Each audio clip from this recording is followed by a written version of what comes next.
وميلادنا الهدى والفرقان. أشهد أن لا إله إلا الله وحده لا شريك له. أشهد أن محمدا عبده ورسوله صلى الله عليه وسلم لا نبي بعده. رب اشرح لي صدري ويسر لي أمري واحلل عقدة من لساني يفقهوا قولي. أعوذ بالله من الشيطان الرجيم. بسم الله الرحمن الرحيم. إنما يوفى الصابرون أجرهم بغير حساب. صدق الله العظيم. وقال رسول الله صلى الله عليه وسلم: الصوم نصف الصبر. رواه مسلم. Allah Subhanahu wa Ta'ala berfirman di dalam Al-Quran surat Az-Zumar ayat yang ke-10. Sesungguhnya kata Allah, hanyalah orang-orang yang bersabarlah yang Allah cukupkan pahalanya. Sehingga pahala orang yang bersabar itu, maka Allah berikan pahalanya tanpa batas. Makanya dari itu, bukanku di ulama, guru alim ulama, kalau kita ingin bersabar, ternyata sabar itu tidak ada batasnya. Tapi kalau di Minang itu kan pamiyunya ada puluh, sabar itu ada batehnya. Antara malu dapat pelajaran tak tahu. Itu tinggi gajinya. Mungkin orang-orang itu, orang-orang sampai kopiah atau sampai jilbab, mungkin dia tuh sabar ada batehnya. Sekali dan sabar, yang kedua kali dan sabar. Lo lihat, ada yang ketiga kali ya malah yang tengah mereka. Itu sabarlah namanya itu. Ada ini sabar. Makanya orang-orang yang bersabar itu, itulah orang-orang yang Allah akan cukupkan pahalanya. Sehingga dalam hadis Nabi Allah mengatakan, Rasulullah mengatakan, as-sawmu nisfus sabr. Kalau kamu berpuasa, maka dengan puasa itu sudah merupakan separuh dari kesabaran. Makanya dari itu apa?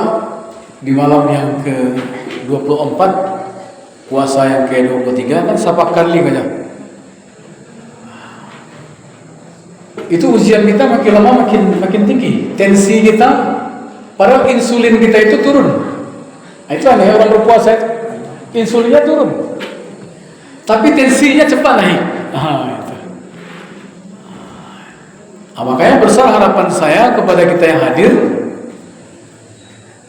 orang-orang yang beriman itu sampai kapanpun, kalau dia betul-betul ingin disayang Allah, kalau betul-betul ia ingin mendapatkan karamah dari Allah Subhanahu wa Ta'ala, maka kuncinya memang harus sabar.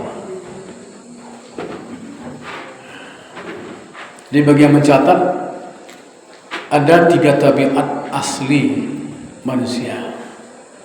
Kalau kita bicara kesabaran, ada 3 tabiat asli manusia yang harus dihadapi dengan kesabaran. Apa kata Allah? Ya ayyuhalladzina amanu ista'inu bis-sabri was-salah. Inna Allaha ma'as-sabirin.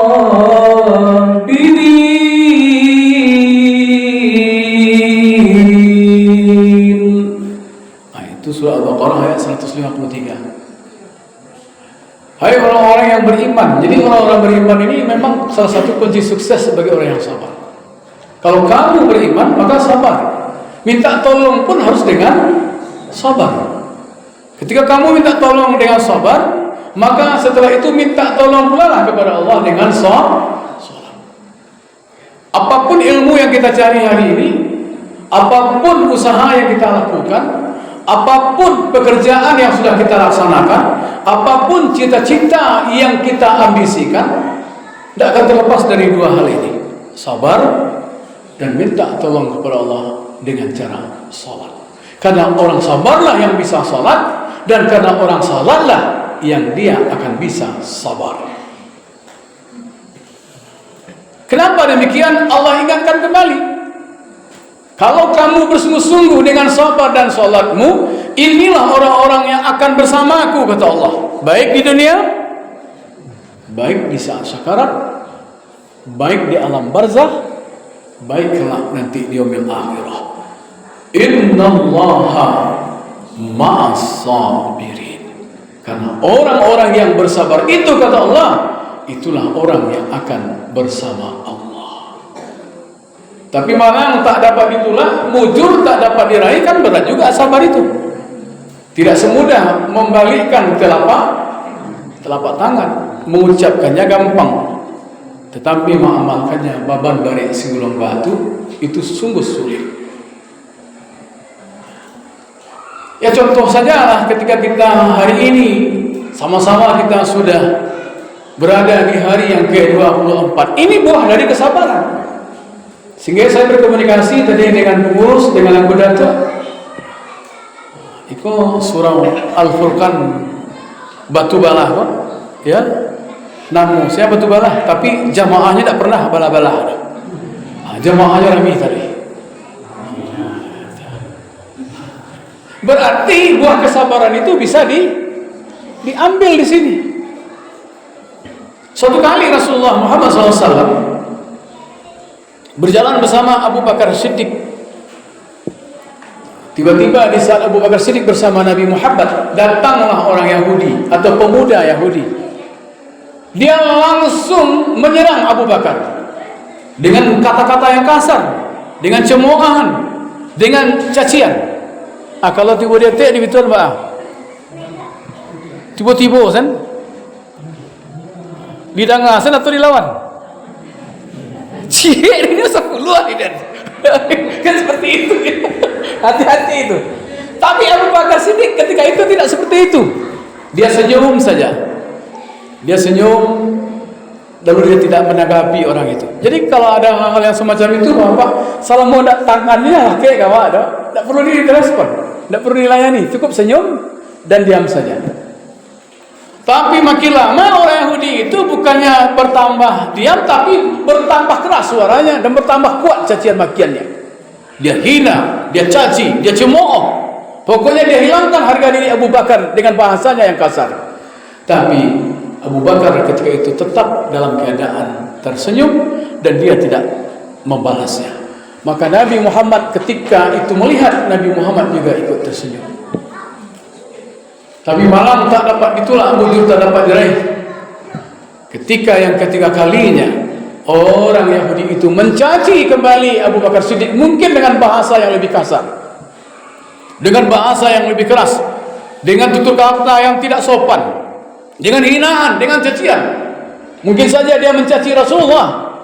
Maka ketika itu Abu Bakar langsung membalas cacian orang Yahudi itu. Maka ketika itu pula Rasulullah meninggalkan Abu Bakar. Ketika Nabi Muhammad pergi meninggalkan Abu Bakar, barulah sadar Abu Bakar, kenapa Rasulullah meninggalkanku? Nah, di saat itulah Abu Bakar cepat-cepat mengejar Nabi Muhammad. Ya Rasulullah, kenapa engkau tinggalkan aku? Maka Rasulullah menjawab, wahai Abu Bakar, ketika orang bodoh Yahudi tadi mengupatmu dan mencacimu untuk yang pertama kali, engkau tidak membalasnya, engkau tersenyum, maka aku pun ikut tersenyum. Kenapa ya Muhammad? Karena malaikat Allah turun mendampingimu ketika itu. Ketika untuk yang kedua kalinya engkau diserang oleh orang Yahudi, maka aku ikut tersenyum, engkau juga tidak merespon dan tidak membalasnya. Sehingganya Allah turunkan puluhan ribu malaikat rahmah. Itu hebatnya. Diturunkan oleh Allah puluhan ribu malaikat rahmah. Jadi orang-orang yang sabar itu kapan saja dan di mana saja ia berjalan, Kapan saja dan di mana saja ia berlalu, dia akan selalu didampingi oleh malaikat rahmah. Itulah yang membuat aku tersenyum, kata Nabi Muhammad. Tapi malam tak dapat ditolak, mujur tak dapat diraih. Ketika engkau dicaci maki untuk yang ketiga kalinya, disitulah engkau melawan orang Yahudi tadi. Apa yang terjadi? Seluruh puluhan ribu malaikat rahmat itu semuanya pergi meninggalkanmu, wahai Abu Bakar. Dan yang lebih menakutkan lagi, maka di saat itu turunlah iblis, syaitan laknatullah, yang hadir di saat itu beramai-ramai mendampingimu. Itulah yang menyebabkan aku pergi meninggalkanmu. Jadi jelas kaum muslimin jamaah yang memuliakan, ternyata sabar itu memang berat. Tetapi tidak ada yang berat kalau kita mampu untuk melakukannya dengan bersungguh-sungguh. Jadi insya Allah 7 hari ke depan ini manfaatkan kesabaran itu. Kalau perlu jangan sampai habis di bulan Ramadan saja. Oh, kesabaran engkau melaki habis Ramadan banyak. Di luar Ramadan jangan cuba-cuba panjang siang dalam melayang kapatan tangan dia rencana akan dilayangkan besok juga kaki dan dongkak engkau tidak bisa. Karena kesabaran itu tidak melihat bulan, tidak melihat hari, tidak melihat waktu. Kesabaran itu adalah bagaimana kita menempatkan diri kita dengan sebaik-baiknya sehingga kita mendapatkan kemuliaan dari Allah Subhanahu wa taala. Itulah hebatnya orang bersabar. Sehingganya Allah katakan dalam surah Al-Baqarah ayat yang ke-45, memang berat sabar itu bagi orang-orang Islam. Wasta'inu bis-sabri was-salah wa innaha lakabiratun illa 'alal khasirin. Sungguh sangat berat bagi orang-orang itu mereka untuk melaksanakan sabar dan untuk melaksanakan salat. Kalau boleh bagi contoh saya, Bu Haji terlebih muda-muda tu tadi, kau buku sabar awak atau tidak? Kau buku tadi, li sabar awak tadi. Li tak pemasukan seluruh yang terletak di meja tu kamu li seluruhnya dah. Li jo bahasa diokan durian tu. Sudah habis tadi nak. Bak keseruan itu bapak dan ibu yang menghormati.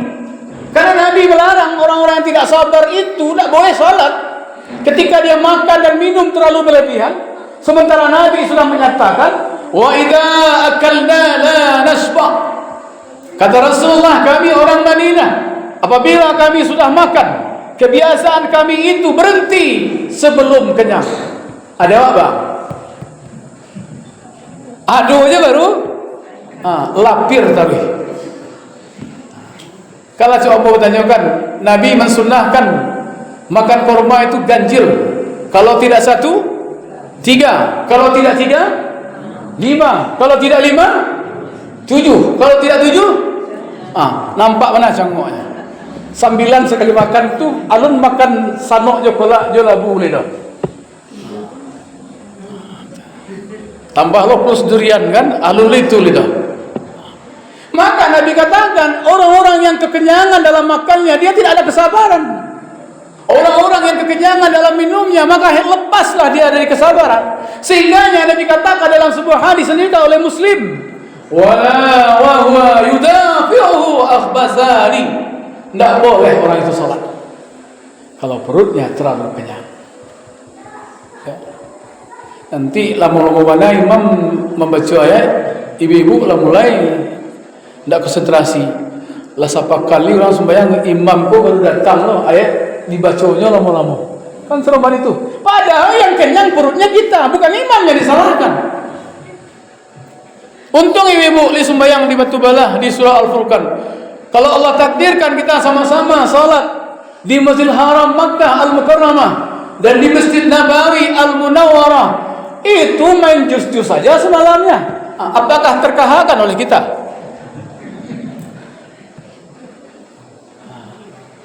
Atau Assalamualaikum mau baca, mau ubah versi yang mau untuk menjadi imam tarawih.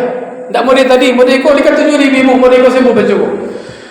Bismillahirrahmanirrahim.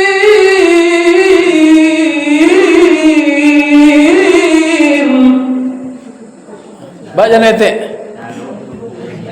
Tidak masalah lalu, anak kecil itu lah mestinya Bismillah, Alhamdulillah.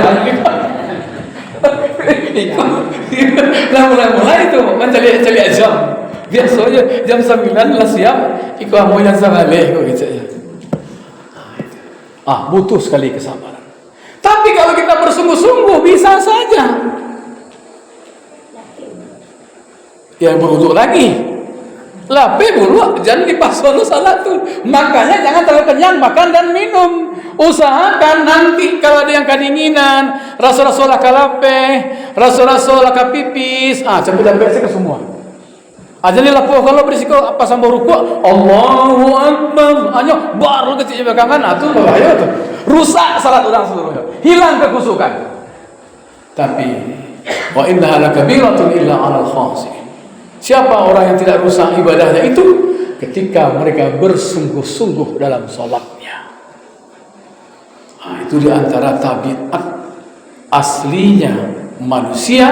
Kalau dia tidak mampu bersabar, kalau dia tidak mampu untuk menempatkan dirinya untuk khusyuk menghadap Allah ketika dia beribadah kepada Allah Subhanahu wa Ta'ala. Semoga ada manfaatnya. Begalang-galang perak, bercincin patah sambilan, panjang indah, sikit beringat, sedang talama ambu hatikan. Alim jawab tanda rapat, sukun johazab tanda mati. Salam pertama laba buka, salam kedua ambu sudai. Wassalamualaikum warahmatullahi wabarakatuh.